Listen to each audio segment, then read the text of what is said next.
Hello, my dear students. Hope you all fine and safe at home.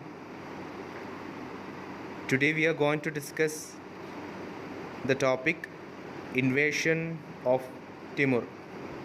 In the previous videos, we have discussed about the Khalji dynasty and Tughlaq dynasties. So today in this video, we are going to discuss the rest two dynasties, the Sayyid dynasty and Lodi dynasty. So before that, we can check about the topic invasion of Timur 1398. So before, what is the meaning of invasion? Invasion means attack of Timur. So how he attacked and to where he attacked, we can check that. The blow or the final blow to the Tughlaq dynasty was the invasion of Timur. After coming of Timur, only the end of Tughlaq was there. And he was the ruler of large empire in Central Asia. Also Timur had more a large empire and large soldiers in his hand. He invaded India and looted Delhi. Many of the rulers came to India, but they didn't loot it. Looted means just carrying the golds, carrying the diamonds, carrying the spices and all things to their country. Okay, just like thief. So he also looted our Delhi, but his army massacred thousands of people with the plundered wealth. Also his army killed many people and taken the wealth of people. He beautified his capital Samarkand.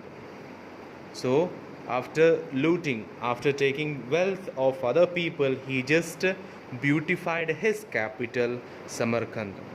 Also he built elegant buildings, palaces and mosques. Before leaving Delhi, Timur appointed Khizr Khan as his deputy in India. Khizr Khan established the Sayyid dynasty in 1414.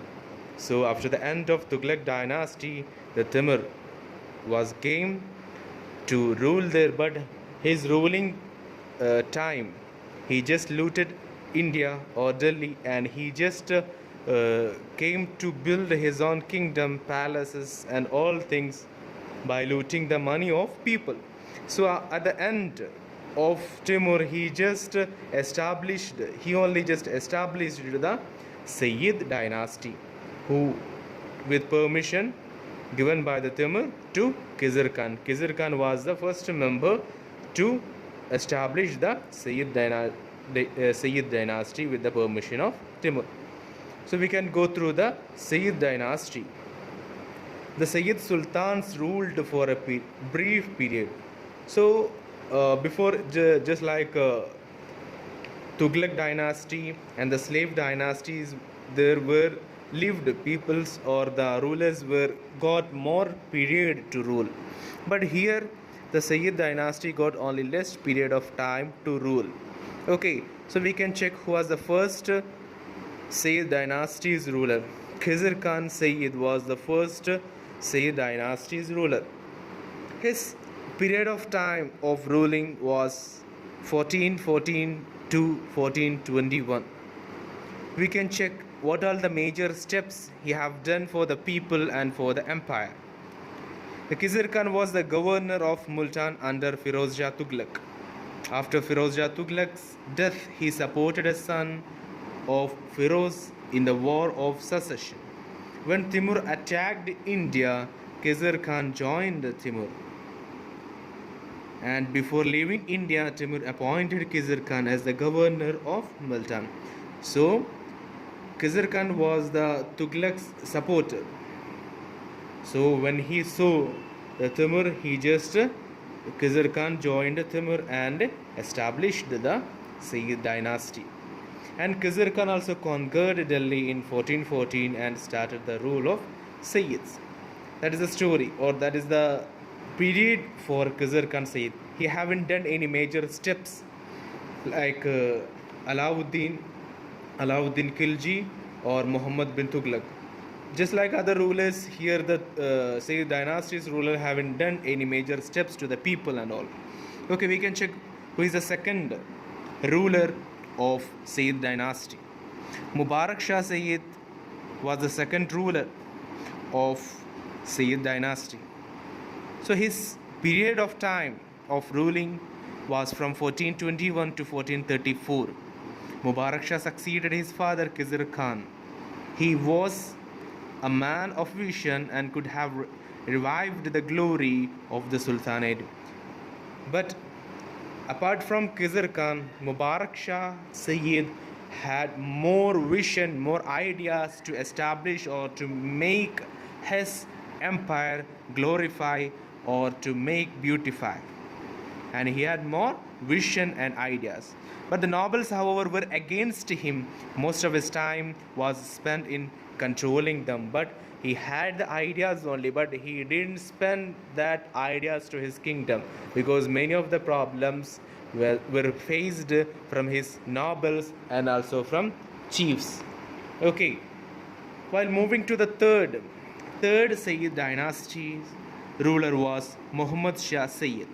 Muhammad Shah Sayyid was the third ruler. His period was 1434 to 1443. Muhammad Shah was Mubarak Shah's nephew. The nobles grew very powerful during his reign. Okay, so Muhammad Shah Sayyid didn't rule just like a king.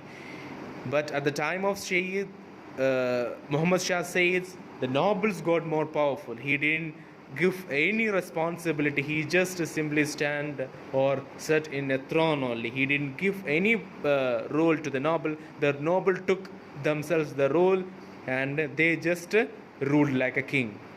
Okay, Muhammad Shah Sayyid didn't ruled his kingdom properly. Moving to the fourth ruler, Alauddin Shah Alam Sayyid. He was the fourth ruler of Sayyid dynasty. His ruling period was 1443 to 1451. Alam Shah was the next ruler. He lost Delhi to Bahlul Lodi in 1451. With this, the brief rule of the Sayyid Sultans came to an end. So here Alauddin Alam Shah Sayyid was the final ruler. He also didn't do any major steps because he lost Delhi to Bahlul Lodi. Okay, after coming of Bahlul Lodi, he just lost Delhi and given his empire to Lodi dynasty. That was the end of Sayyid dynasty.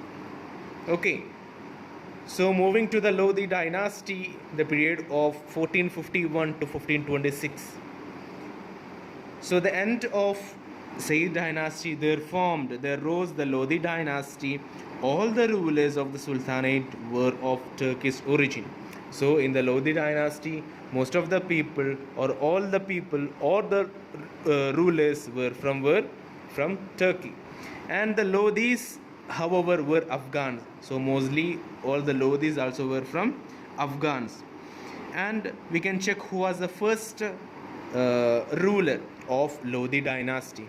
The first ruler was Bahlul Lodi. His period was 1451 to 1489. The first Lodi ruler was Bahlul Lodi, and he tried to consolidate the fragmented Sultanate. He also done many steps to establish or to glorify the Sultanate or the empire. But Bahlul Lodi removed rebellious governors and appointed loyal Afghan nobles as governors of important provinces. We have discussed that many of the rulers have only spent their time to defeating their nobles and chiefs and governors. But Bahlul Lodi just done the step that he just removed the previous governors, nobles and chiefs and included new important provinces or new important nobles and governors from Afghan. Loyal nobles and governors from Afghans. At the time Bahlul Lodi's death, Sultanate stretched from Punjab to Bihar. Stretched means moved or improved or taken more places from Punjab to Bihar. That was the period of Bahlul Lodi. And the second ruler or the king of Lodi dynasty was Sikandar Lodi. His period was 1489 to 1517. Sikandar Lodi was the most powerful Lodi ruler. So we can check that at the voice of historians that he was the powerful Lodi ruler, and he annexed Jaunpur and Bihar. He annexed means captured or conquered. Who conquered? Sikandar Lodi conquered Jaunpur and Bihar and signed a treaty of friendship with the ruler of Bengal. Also, he just signed the friendship with ruler of Bengal. He also initiated many people's welfare and measures. He also done many good things, good ideas also initiated for the people there.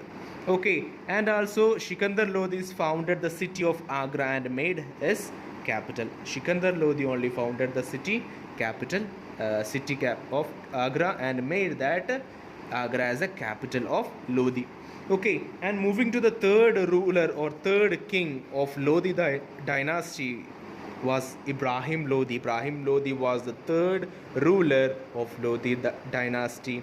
His ruling period was 1517 to 1526. Ibrahim Lodi succeeded Sikandar Lodi. The Afghan nobles revolted against him, but Ibrahim Lodi succeeded Sikandar Lodi, but Afghan nobles revolted against them, and he however defeated them. To prevent such revolts in future, Ibrahim Lodi replaced senior nobles and governors who wield a lot of power with younger men.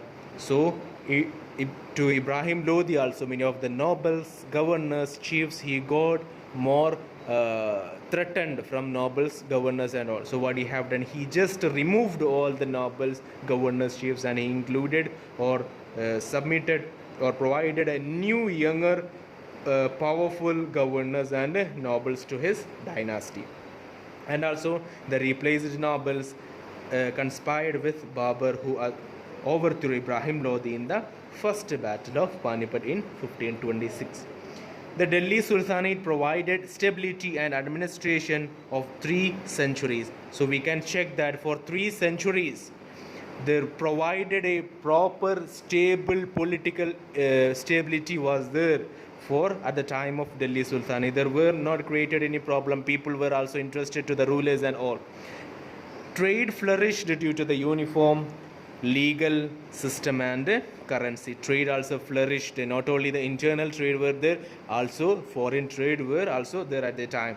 Art, architecture also witnessed tremendous progress. Also there were architecture also witnessed more tremendous improvement in the empire and also for the Sultanate. The Bhakti Sufi trends became the dominant theme in the lives of the people. Also many of the people were not involved in the religious things. They just focused on the Bhaktis and Sufis. Okay, so you will understand. I hope you have understood the topics which I have taught today. That is the end of the chapter 5. So our points were discussed about the 4 dynasties, about the slave dynasty, Khalji dynasty, Tughlaq dynasty and the Sayyid dynasty, and the Lodi dynasty were the more powerful proper Delhi Sultanate rulers and dynasties at that time. Okay, so if you have any doubt you can comment below. So that's for today. Thank you. Bye bye.